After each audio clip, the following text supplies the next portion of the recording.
Booster या precaution dose की जरूरत और इस्तेमाल से जुड़ी ये रिपोर्ट आपने देखी, लेकिन अब लोगों तक इसे कैसे पहुंचाया जाएगा, क्या रोड मैप है, किस तरह की तैयारियां हैं, उनके लिए सीधा रुख करूंगी मैं मेरे तमाम सहयोगियों का जो अलग अलग जगहों से मेरे साथ जुड़े हैं। सुनील जी भट्ट जम्मू से, गोपी गांगर अहमदाबाद से, कुमार कुणाल गाजियाबाद से, तेजश्री नोएडा से, दिल्ली से मिलन शर्मा भी मेरे साथ जुड़ेंगी, प्रेमा राजाराम कोलकाता से हैं, पारस दामा मुंबई से।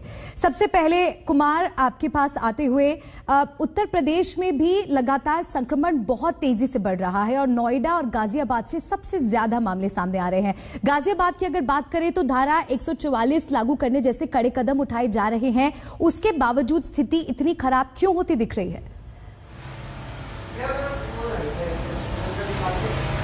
देखिए, दोहरी चिंता है। ये तो आपने बताया ही कि कई मामले आ रहे हैं और लगातार तमाम प्रिकॉशंस के बावजूद और अलग अलग जो रोक लगाए गए हैं, नाइट कर्फ्यू लगाई गई है, उसके बावजूद मामले आ रहे हैं।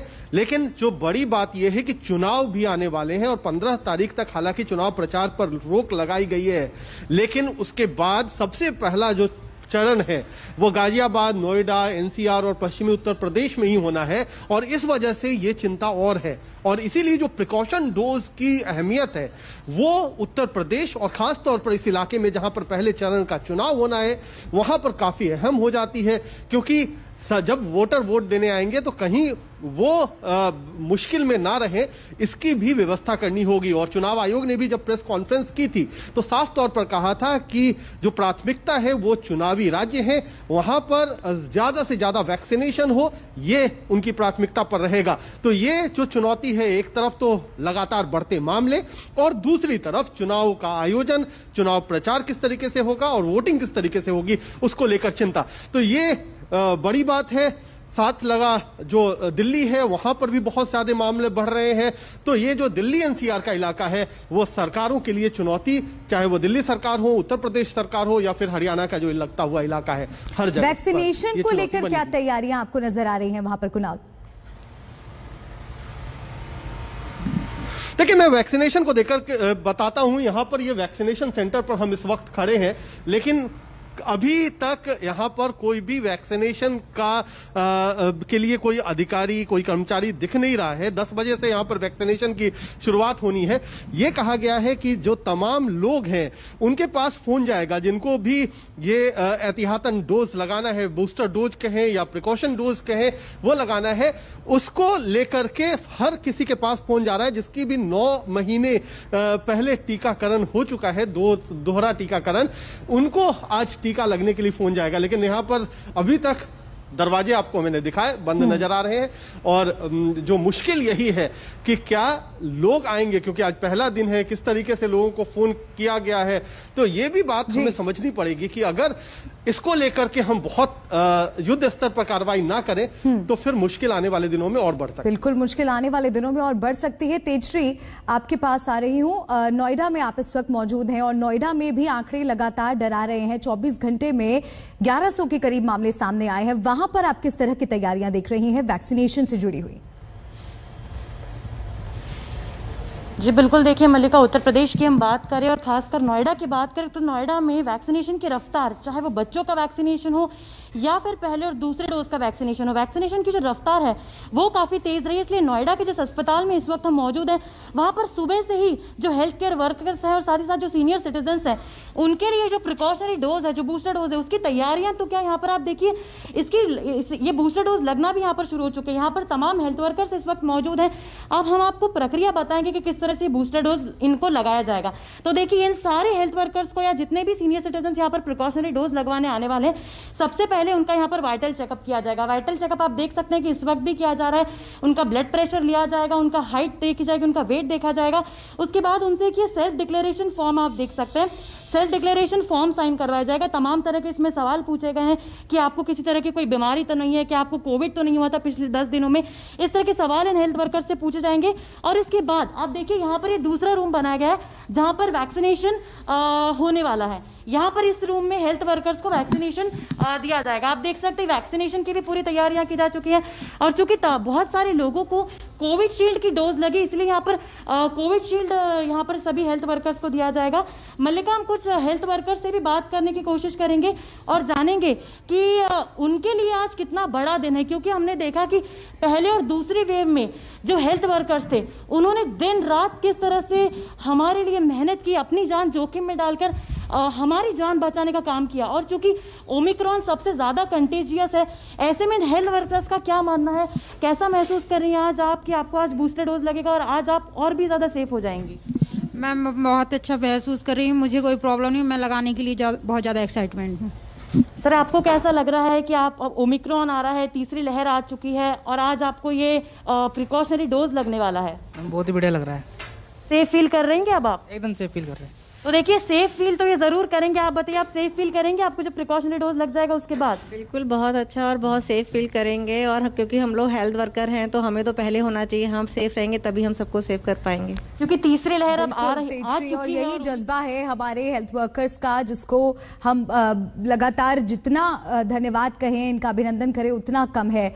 और आपको अब सीधा अहमदाबाद ले चलते हैं, जहां पर गोपी घांगर इस वक्त मौजूद हैं।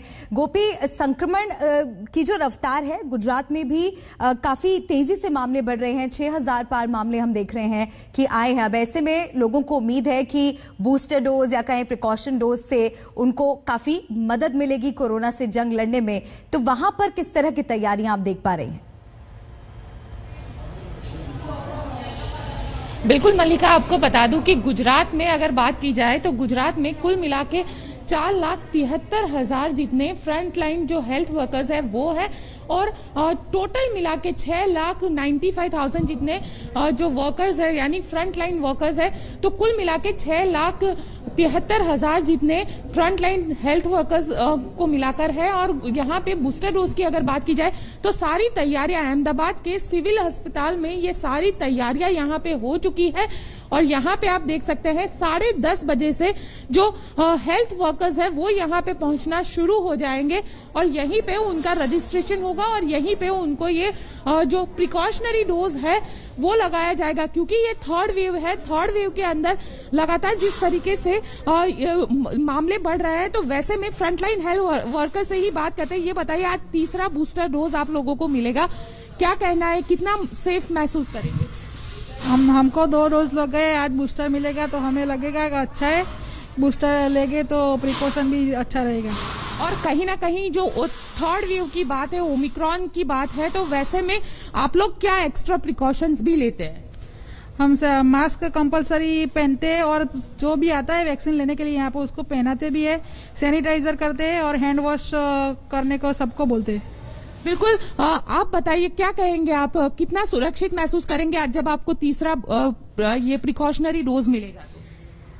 थैंकफुल टू आवर गवर्नमेंट कि हमें तीसरा डोज लगवा रहा है। हमारे प्रिकॉशन वो फर्स्ट, हमारे corona warrior, as a corona warrior हमें प्रिकॉशंस डोज दे रहे हैं। तो बिल्कुल सरकार का शुक्रिया अदा कर रहे हैं, क्योंकि लगातार हमने पिछले दौर में देखा कई सारे जो फ्रंट लाइन हेल्थ वर्कर्स थे वो संक्रमित हुए थे। तो वैसे में आज जो प्रिकॉशनरी डोज इन लोगों को दिया जाएगा और यहाँ पे गुजरात की बात की जाए, सिर्फ अगर अहमदाबाद की बात की जाए तो 1 लाख से ज्यादा फ्रंट लाइन हेल्थ वर्कर्स है जिनको ये बूस्टर आज जो तीसरा प्रिकॉशनरी डोज है वो देना शुरू हो जाएगा। कदम की सराहना हो रही है, क्योंकि लगातार हम देख रहे हैं कि हमारे फ्रंट लाइन वर्कर्स जो हमारी हिफाजत के लिए रोज ड्यूटी पर जा रहे हैं वो भी संक्रमण का शिकार हो रहे हैं। और ऐसे ही चौंकाने वाले आंकड़े मुंबई से मिल रहे हैं। पारस, आपके पास आते हुए लगातार हम देख रहे हैं कुछ दिनों में मुंबई, महाराष्ट्र के अलग अलग अस्पतालों से डॉक्टर्स के संक्रमित होने की खबर मिल रही है। ऐसे में अगर उन्हें ये प्रिकॉशन डोज मिलता है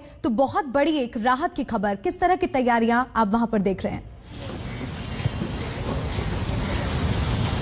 बिल्कुल मलिका, आपने बिल्कुल सही कहा। जिस तरीके से पिछले कुछ दिनों में जो हेल्थ वर्कर्स हैं, जो फ्रंटलाइन वॉरियर्स हैं, वो एक बार फिर संक्रमण उनके अंदर बढ़ते जा रहा है। लगातार मुंबई पुलिस के अधिकारी हो, मुंबई पुलिस के जवान हो या फिर डॉक्टर्स हो, रेसिडेंट डॉक्टर्स हो, ये आंकड़े जो हैं बेहद डराने वाले हैं। लगातार जो है मामले बढ़ते जा रहे हैं, मुंबई में मामले बढ़ते जा रहे हैं। मगर अगर हम कल की बात करें तो कल जो मामले हैं, वो जो मामले आ रहे थे, 21,000 से ज्यादा मामले देखे जा रहे थे पिछले 2-3 दिन में, उससे कुछ घटे हैं, कुछ मामले घटे हैं। बट वही है कि थोड़ा अभी मामले जरूर घटे हैं, बट चिंता का विषय अभी भी बना हुआ है, क्योंकि जिस तरीके से जो हेल्थ वर्कर्स हैं या फ्रंटलाइन वर्कर्स हैं, उनके अंदर संक्रमण काफी तौर पे पाया जा रहा है। ऐसे में जो बूस्टर डोज आज से लगने वाली है, वो सबसे बड़ी राहत की बात होगी, क्योंकि बूस्टर डोज लगने से जो खतरा है, ओमिक्रॉन का खतरा है, वो जरूर कम होगा और लोग संक्रमण से बच पाएंगे, ऐसी आशा की जा रही है। ऐसे में मुंबई के नेस्को कोविड सेंटर में हम मौजूद हैं, जहां पे तैयारियां पूरी तरीके से हो चुकी है। हम बाहर के एरिया का आपका नजारा दिखाएंगे, बाहर के एरिया की तस्वीरें दिखाएंगे। पूरी तरीके से एकदम प्रिपरेशन यहाँ की गई है। यहाँ पे अलग अलग सेक्शंस बनाए गए हैं। जो ऑफलाइन आएंगे उनके लिए, जो 60 प्लस के लोग हैं उनके लिए एक अलग सेक्शन बनाया गया है। जो 60 प्लस के ऑफलाइन आएंगे, जो वॉक इन आएंगे, उनके लिए एक अलग सेक्शन बनाया गया है। साथ ही साथ जो हेल्थ वर्कर्स हैं उनके लिए अलग सेक्शन बनाया गया है। सबको कतारों में अंदर ले आ जाएगा, सोशल डिस्टेंसिंग फॉलो की जाएगी, सारी चीजें अच्छे से फॉलो की जाएगी। फिर बूस्टर डोज जो है वो प्रोसेस पूरा शुरू होगा। तकरीबन 9:30 बजे का जो समय है वो निर्धारित किया गया है। मलिका, पूरे लोगों को अंदर भेजा जा रहा है। धीरे धीरे जो प्रोसेस है वो अभी शुरू किया जा रहा है। और सबसे महत्वपूर्ण बात यह है कि एलिजिबिलिटी, कौन एलिजिबल होगा। पहले हेल्थ वर्कर्स एलिजिबल होंगे बूस्टर डोज के लिए, दूसरे 60 प्लस वाले लोग एलिजिबल होंगे, और वो लोग एलिजिबल हैं जिन्होंने दूसरी डोज लगा ली है और उनके 90 ज्यादा हो गए हैं, उनको ही अलाउड किया जाएगा, उनको ही ये जो है वो लगाया जाएगा। ये 9 महीने होना बहुत ज्यादा जरूरी है। कोलकाता से जुड़ी हुई हैं, उनसे भी वहां का हाल जान लेते हैं, क्योंकि प्रेमा, अगर हम पश्चिम बंगाल की बात करें तो पश्चिम बंगाल में पॉजिटिविटी रेट भी देश में सबसे ज्यादा देखने को मिल रहा है। केसेस भी बहुत तेजी से बढ़ रहे हैं और पश्चिम बंगाल में भी हम देख रहे हैं, कोलकाता में करीब 24 घंटे में 100 डॉक्टर्स संक्रमित हुए हैं। ऐसे में वहां पर भी वैक्सीनेशन पर जोर देने की जरूरत है। किस तरह की तैयारियां आप देख रही हैं कोलकाता में?